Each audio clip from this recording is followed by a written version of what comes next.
สวัสดีครับพี่น้องเบิดสุภูสุคนเนาะมื้อนี้ก็มาพบมาพอกับบ่าวยอดพี่น้องแรงงานลาวชาแนลเนาะซึ่งว่ามื้อนี้บ่าวยอดจะมาสอบถามเนาะพี่ๆเพื่อนๆทุกคนที่เป็นคนไทยเนาะว่าทำบัตรประชาชนในประเทศไทยนี่ยากไหมเนาะแล้วอายุเท่าไหร่ถึงจะสามารถทำบัตรประชาชนได้เนาะพี่น้องเนาะคือจังบ่าวยอดได้เห็นนะอยู่ทางประเทศไทยนะพี่น้องคือว่าเวลาเพิ่นแสดงตัวนะจะบ่ได้ยากเลยว่า จะไม่ได้ลืมเนาะคืออยู่ในประเทศไทยนี่เพิ่นจะบอกไม่ได้แบบว่าไม่ได้พกบัตรมาจะไม่มีเลยถ้าคนไทยหรือเปล่าเนาะเพิ่นก็จะยกขึ้นเลยเนาะให้ยกบัตรประชาชนนะพี่น้องขึ้นให้เบิ่งเลยนะซึ่งจุดนี้มันก็บ่ยอดได้เห็นเนาะได้เห็นถึงความแตกต่างเนาะได้เห็นถึงหลายๆอย่างที่บ้านบ่ยอดยังบ่มีนะคือบ้านบ่ยอดนี่ถ้าหากว่าคนที่บ่ได้มาทำงานในประเทศไทยเนาะหรือว่าบ่ได้ทำวีซ่าพาสปอร์ต จะไม่มีเนาะจะไม่มีบัตรประชาชนบุคคลธรรมดาพี่น้องจะบ่มีนอกจากนักศึกษาเนาะที่จะมีบัตรประชาชนนะที่เพิ่นทำแบบว่าเปิดบัญชีนู่นนั่นนี่เนาะพี่น้องเนาะแต่คือตามเขตชนบทนี่อยู่บ้านบ่อยอดนี่คือจะแทบจะบ่มีเลยบัตรประชาชนเนาะบางคนอาจจะบ่ได้มีในสำเนาทะเบียนบ้านโดยซ้ำไปเนาะบ่ได้มีนำสำเนาครัวโดยซ้ำไป แต่ทางประเทศไทยเนาะบ่อยากก็อยากรู้ว่าอยู่ประเทศไทยนี่คืออายุเพิ่นนี่จักปีเพิ่นจังแบบว่าเฮ็ดบัตรประชาชนเนาะเพราะว่าคือจังบ่ยอดได้เห็นนะเพราะว่าน้องๆเนาะหรือว่าเพื่อนๆนี่ที่เป็นคนไทยนะพี่น้องคือเพิ่นจะพกมาตลอดเนาะเพิ่นจะบ่ได้มีการลืมนะอยู่ประเทศไทยคือบ่ยอดคิดว่าในการปลูกฝังเนาะจิตสำนึกคือ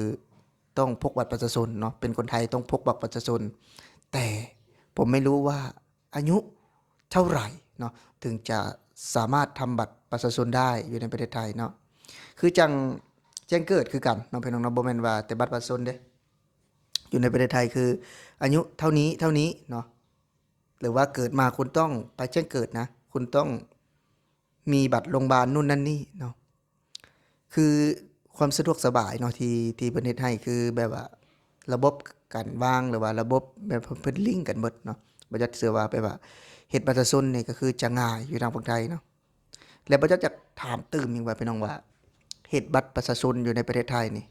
ได้เสียเงินไหมเนาะหรือว่าต้องเสียเท่าไรเนาะ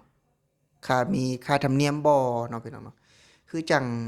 บ่ยอดเนาะได้ไปเฮ็ดบัตรประชาชนอยู่บ้านเกิดบ่ยอดเนาะบ่ยอดเป็นคนลาวนะพี่น้องเวลาไปก็เฮ็ดบัตรประชาชนน่ะพี่น้องก็ได้เสียเงินอยู่ที่150,000กีบเนาะพี่น้องเนาะ150,000กีบก็อยู่ที่ประมาณไอ้200กว่าบาทเนาะ200กว่าบาทตอนบ่ยอดไปเฮ็ดก็น่าจะ 400-500นะตอนที่บอยอดเฮ็ดน่าจะหลายปีที่แล้วเนาะพี่น้องเนาะ6-7 ปีที่แล้วที่บอยอดได้ไปทำบัตรประชาชนเนาะแต่ปัจจุบันนี้น่าจะ200,000กีบไปแล้วนะพี่น้องเนาะน่าจะประมาณเดิมแล้วพี่น้องประมาณ400เนาะประมาณ400 300-400นี่แหละคือจังอยู่บ้านบอยอดต้องได้เสียเงินเด้พี่น้องเนาะเฮ็ดบัตรประชาชนเนี่ยแล้วก็ต้องอะไรปั๊มตาผู้ใหญ่บ้านอีกก่อนที่จะได้ไปทำไอ้ บัตรประจำตัวนี่นะพี่น้องบัตรประชาชนบ้านบ่ยอดห้องบัตรประจำตัวเนาะคือจังยากนะพี่น้องเนาะแต่บ่ฮู้ว่าอยู่ทางประเทศไทยนี่ต้องไปไสเนาะต้องไปไสเข้าในอำเภอบ่หรือว่าไปตำบลบ่เนาะอยู่ต่างจังหวัดก็ได้และอยู่ในเขตชนบทเนาะบ่จักก็อยากฮู้ว่าอยู่ในประเทศไทยนี่คือเพิ่นนี่แบบว่าเฮ็ดเบิดซุคนบ่เนาะทุกคนต้องมีบ่เนาะบัตรประชาชนนี่คือแบบว่าถ้าหากว่ามีนี่ อายุเท่าใดเนาะจึงจะสามารถที่จะทำบัตรประชาชนได้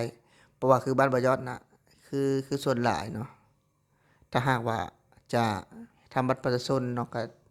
บ่ยอดเห็นส่วนหลายนะส่วนใหญ่ก็คือ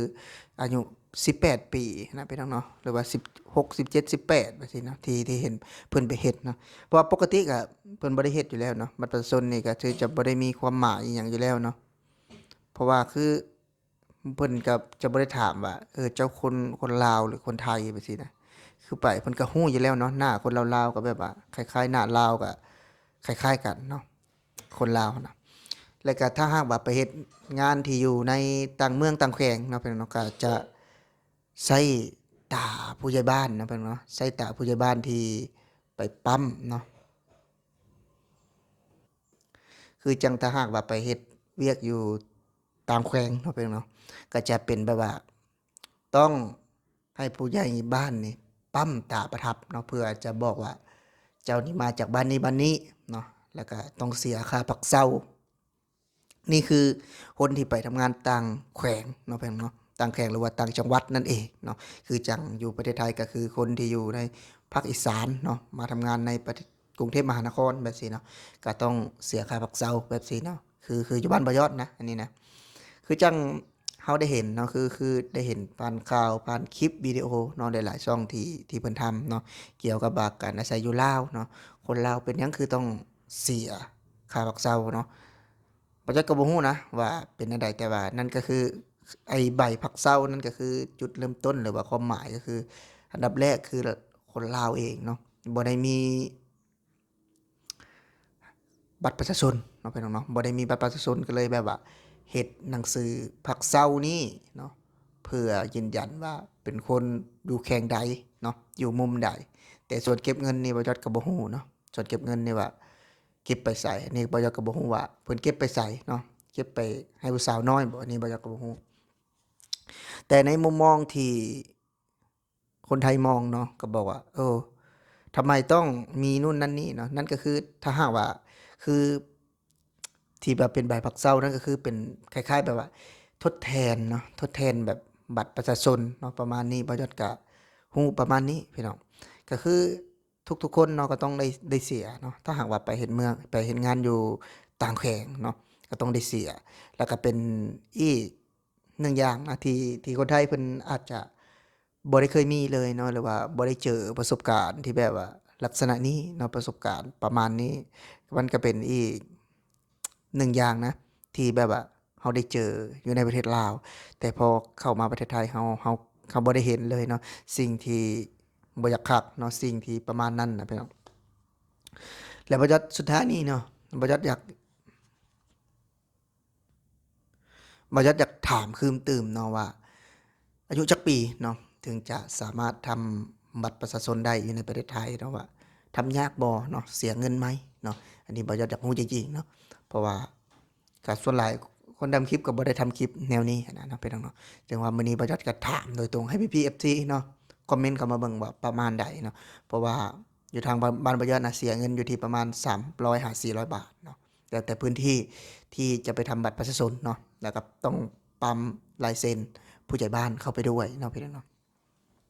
ก็สำหรับคลิปนี้เนาะผู้ใดที่เข้ามาเบิ่งแล้วก็อย่าลืมฝากกดแชร์เนาะพี่น้องเนาะกดไลค์คอมเมนต์เพื่อเป็นกำลังใจให้เบายอดแรงงานลาว Channel แน่นอนพี่น้องเนาะสำหรับคลิปนี้ผู้ใดที่เข้าเบิ่งแล้วก็ขอให้มีสุขภาพแข็งแรงพี่น้องโชคหมานร่ำรวยสำหรับวันนี้เบายอดสิขอลาพี่และน้องไปก่อนสวัสดีครับ